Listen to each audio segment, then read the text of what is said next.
واضرب لهم مثلا الرجلين جعلنا لأحدهما جنتين من أعناب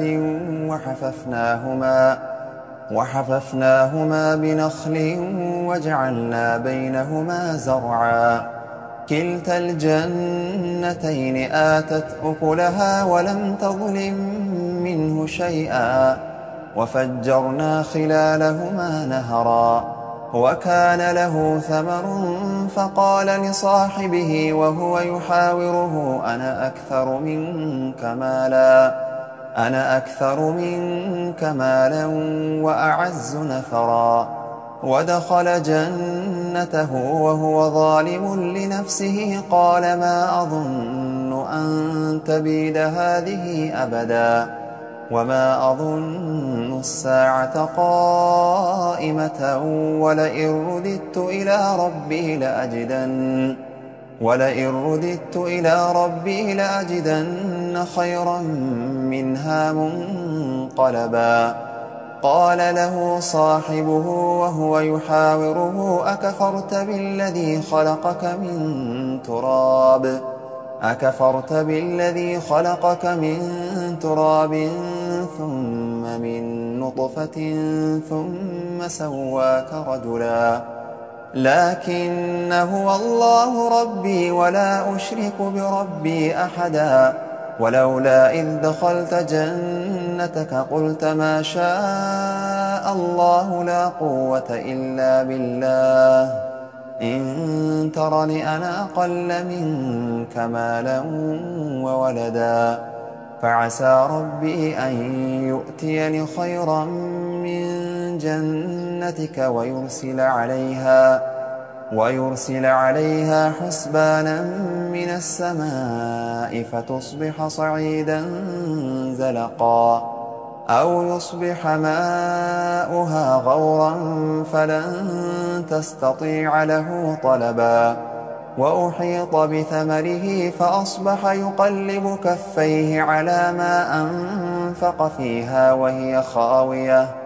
وهي خاوية على عروشها ويقول يا ليتني لم أشرك بربي أحدا ولم تكن له فئة ينصرونه من دون الله وما كان منتصرا هنالك الولاية لله الحق هو خير ثوابا وخير عقبا واضرب لهم مثل الحياة الدنيا كماء إن أنزلناه من السماء فاختلط به نبات الأرض فأصبح هشيما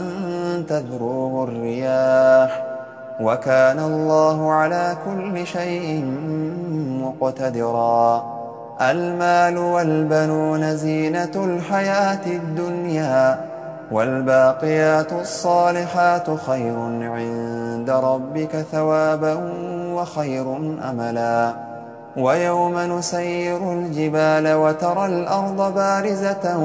وحشرناهم فلم نغادر منهم أحدا وعرضوا على ربك صفا لقد جئتمونا كما خلقناكم أول مرة بل زعمتم أن لن نجعل لكم موعدا ووضع الكتاب فترى المجرمين مشفقين مما فيه ويقولون يا ويلتنا ما لهذا الكتاب لا يغادر صغيرة ولا كبيرة إلا أحصاها ووجدوا ما عملوا حاضرا ولا يظلم ربك أحدا